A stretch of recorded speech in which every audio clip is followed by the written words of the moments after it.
top right hand corner of your browser window your name. I'm logged in under a trial login right now so that whatever I put in here doesn't damage anyone's database, but you'll see your name there. When you hover over your name, you'll see an option that says log out, unless of course you're Jane, and then you'll see an option for settings, which we won't spend any time on today because Jane and I have been through that. Up also in the top right hand, you're going to see add contact. No matter what screen you're in, no matter what you're doing, the add contact button is going to always be available for you. So when that happens, when a contact comes in, or whether you're working in a campaign or reports, you can always click on add contact, and it's going to pop a window up in front of what you're working on that will have a lead in it. If you add a lead and you save that lead, once you click save, it will take you to that contact information, and you'll have to navigate back to the screen that you were previously working on. But if for some reason you don't actually have to add that lead and you click the X, it will go back to the screen that you were on. We'll get into how you add a contact here in a moment. On your left-hand menu bar, you have 5 different menu options, and then a users tab if you have the permissions for that. Number 1 is your to-dos, the tasks that need to be done. Number 2 is contacts. Contacts is the people that you're working with, or leads or patients, however you want to call it. Campaigns is the marketing that you're doing at your practice to try to generate leads. Professionals relates to those people who are sending you patients. And reports, of course, tells you how you're doing at all of the above. If once you're comfortable with this menu and you know where you're at and you've memorized the icons, you want to give yourself a little bit more working room on the screen, you can click on this button here and it will shrink the screen down to where you just have icons. When you hover over the icons, it will tell you what that specific tab is used for. But again, your option, you can always leave it open or you can leave it closed. When you log in, there's no to-dos on my list for trial right now, but when you log in, instead of seeing welcome to iSee, you're going to be seeing the to-dos that you're responsible for, and it will have the following information available to tell you about it. Number 1 is your date that it's due. Number 2 is the subject, and this subject will be something you type in. Related, we'll talk about who it's related to, meaning if I relate it to a patient, then it will tell me that I have a task that I need to complete in order to help a patient through the sales pipeline. Or if it happens to be a professional, then it will have that professional's name as well. And then last of all, once you've completed it, it will show the date that you completed that task. I'm going to show you how that populates here in just a moment, but I'm going to do that after we complete a contact entry. The next thing that I'm going to come back and do contacts last. The next thing I want to show you is campaigns. Our campaigns are, I think Wendy, if I remember right, or maybe it's Jane, is mostly responsible for entering the campaign information. You're able to define it any way you want, but we define a campaign as any type of activity that you ever do to try to generate leads, and typically a campaign is associated with some kind of financial outlay. Even if it's a $200 booth at a health fair or a bridal fair or something like that, that qualifies in our mind as a campaign. Anything that you're doing at all to generate a lead should have a campaign associated with it. Obvious exceptions to that rule are word of mouth that come to you just because someone had a good experience and now they're sharing. But for the most part, everything else you're doing in your business affairs from day to day should have some sort of a campaign associated with it. So once you go into a campaign, you can either add a campaign or else you can just view a campaign. Once you click on the campaigns menu, you have the option in the top right hand corner above the list to add a campaign, or you have the option to click on a campaign and look at the details related to that campaign. Each campaign has a name. It should always have a start date and a finish date, and I'll show you why that's important in a moment.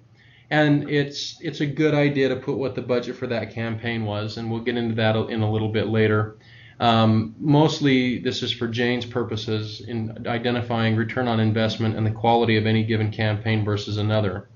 Once your campaign has results, these little pieces of information up here in the effectiveness box will tell you how much you actually spent, what your total revenue was, what the return on investment was, and give you a sense for every dollar what you spend, the corresponding amount that you make. Down below, you have the option, which is different than the version of iSee that you were using before. Down in this section, you have the actual capability to monitor success by lead source. So when you create a campaign, you put the particular lead sources that you're using to generate that lead, description about what the campaign is doing for you, or what you're using for that particular medium. If you're using a different radio spot for one station than the other, or a different TV ad, or a different print ad, you would want to identify what ad was being used there. You enter how much you spend, and then every time a patient gets a service and has a status of a completed surgery, it will produce the results here for you, so you can see the product of your campaign. Again, you also have the ability to enter to-dos. So if you have a campaign that's expiring in 3 months and you want to evaluate it 2 months from now to determine whether you want to rerun it, you could put a to-do in here that tells you to review the effectiveness of that campaign 2 months from now, so that you have plenty of time to make the decision for that 3rd month. The next tab is for professionals. I'm going to just click on a professional, but again, you can click up here to add a professional into your system.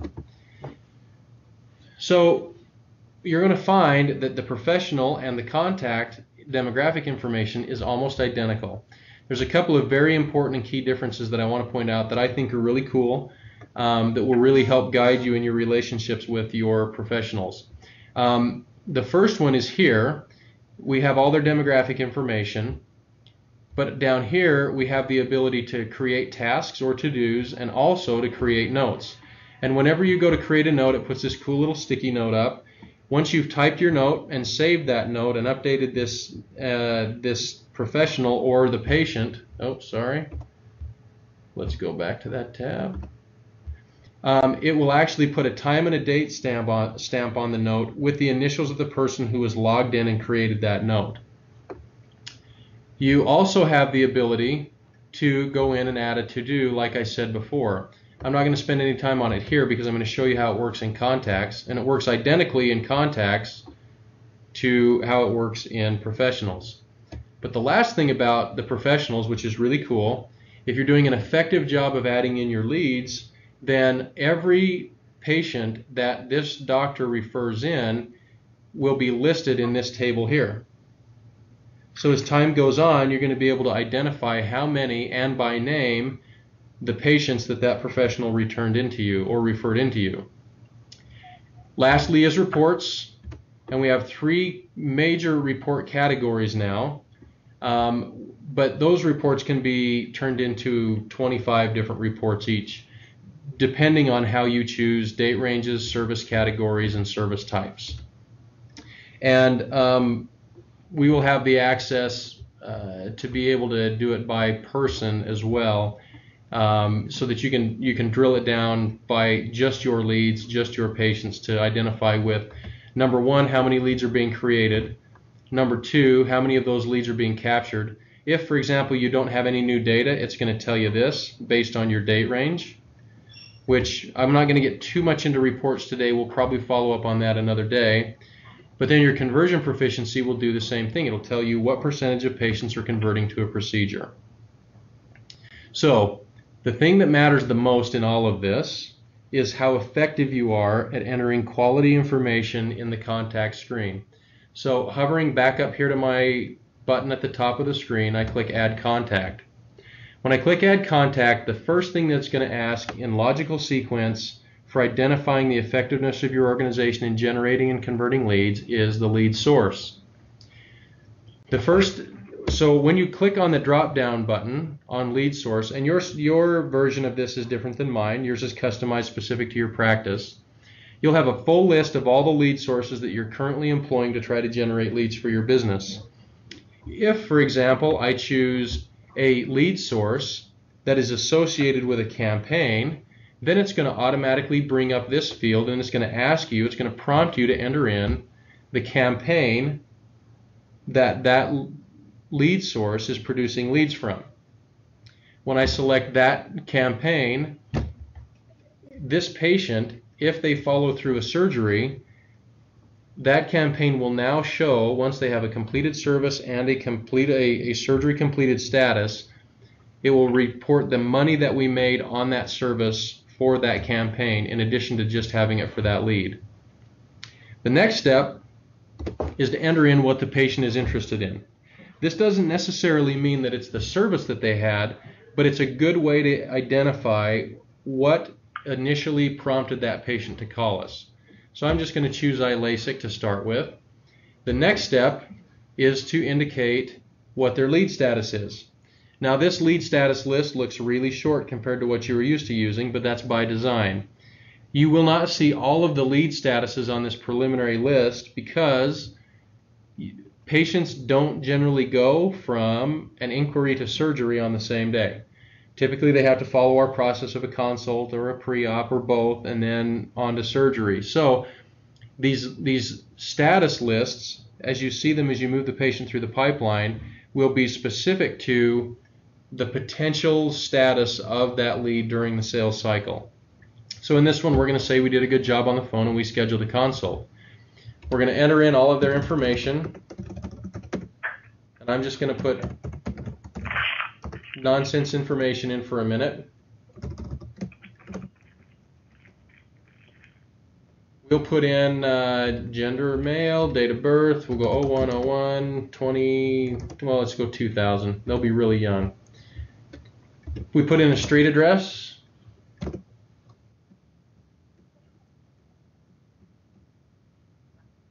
City, zip code. I don't know what your zip code is down there, but we'll put that in for fun. The last piece of information after your demographic information is who are they assigned to. It's going to automatically default the person who's logged in. So if you're logged in and you're adding a contact, your name will be listed here. But if it needs to be changed to somebody, you can go ahead and change it in the list here. You're also able to select your location. So whether it's Phoenix or Mesa or anywhere else, you can select the location that this lead called for or called from, and you can also enter their account number once they have an account created from CompuLink. When that's completed, I'm actually going to stop here for just a minute and point out a couple of things. We require you to enter in all of the information in this screen here. If you don't, you're going to get errors, and it's not going to let you save that lead. So it's very important to capture that information. We realize that in all cases that you can't capture all of that information in every case, but Jane has created list options for you that will allow you to identify if, after you've tried your hardest and couldn't get the information, that you can choose an unknown or an other category. Lead status is very important because it starts to drive the ability for you to manage where your patients are in the sales pipeline. So I urge you to make sure your statuses are always correct. Once you've put in the information that's necessary, you can click Save, and it will take you to the details of that particular lead. Number one, it'll show you the contact details or their demographics on this side. The second thing is it will show you, highlighted in bold here, what their current status is, and that status is what you selected when you created the lead. From here, you're able to update the status at any time as you move your patient through the sales pipeline. If, for example, you have a status and from your list you don't see what you need, you can always select the All box here, then choose the drop down, and every one of your lead statuses will be displayed, as opposed to just those statuses that are subsequent to the one that you have now.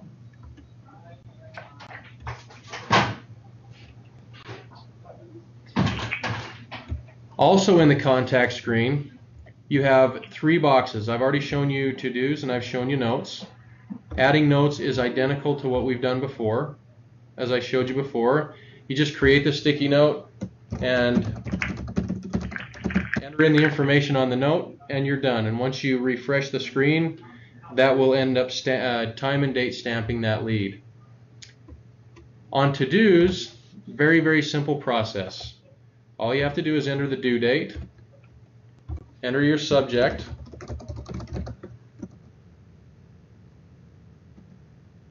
assign the user, whoever it might be. I'm going to choose trial for now, and click add.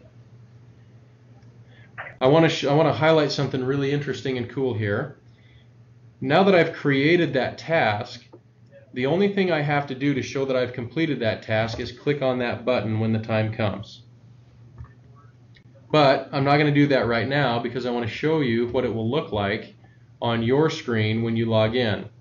But before I do that, I'm just going to highlight this screen, this section here of your screen, which is the lead source. I've talked to Jane about this. We're actually modifying this section here to where you can add multiple lead sources so that you're able to track if a lead was brought to you through a number of different channels. So back to the to-dos, this is what you'll see when you log in on your screen.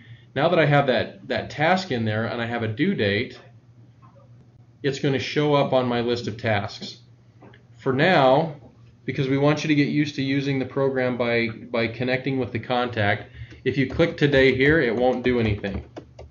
But if I click on Bill's name and it takes me back to his contact screen and I'm ready to complete that task, as soon as I click on today, it's going to ask me if it's okay to be marked as complete. I'm going to click OK, and it's going to now show that the date is complete. So to reinforce what I was telling you before, you see how I've refreshed the note? I've refreshed the contact's information. You can see here that the date and time and the person who entered that note was refreshed on that note, and it becomes a permanent part of the record.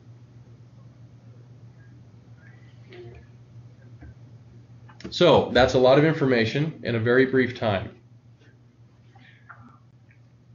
But I hope what you've seen from so far, what I've shown you, is how much simpler it is to get all of the contact information on screen and into the database than the previous versions we were using.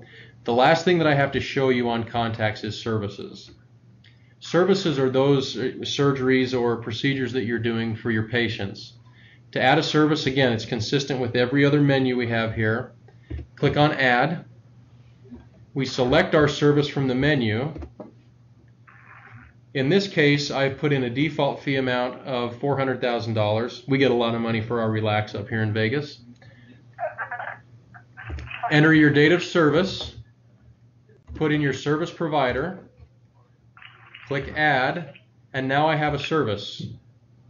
So, if I have a patient who has a service entered and the date of service complete and their status is still consult scheduled, when I go to my report that tells me my conversion proficiency, this lead will not be counted in there. So once you've entered a service and that service is complete, it's important that you make sure that this person is moved through the sales pipeline. So after they've had a consult, we update them to surgery scheduled and click update, and it changes their status here to surgery scheduled. Once they've had surgery scheduled, we put surgery complete and click update, and now it shows that this patient's had a completed surgery, they've had Relax as a service, and it'll also remind me that there's no subsequent status available. So if I click on this list, once they've had surgery, it's the end of the sales pipeline. But if I ever needed to go back and correct it, I check the all box, pull up my list of lead statuses, and choose the one I want. I'm not going to in this case. So once I go back to my conversion proficiency report, it's going to show, so far, I have 100% of my leads converted and 0 not converted in the month of July. The last thing I want to show you on these lists, whenever you run reports, which is a really cool thing, anytime you're trying to get information, and I'm going to actually go back here to my contacts to do this. Above each one of the columns here is the ability to search. So if I want to search on numbers that have 300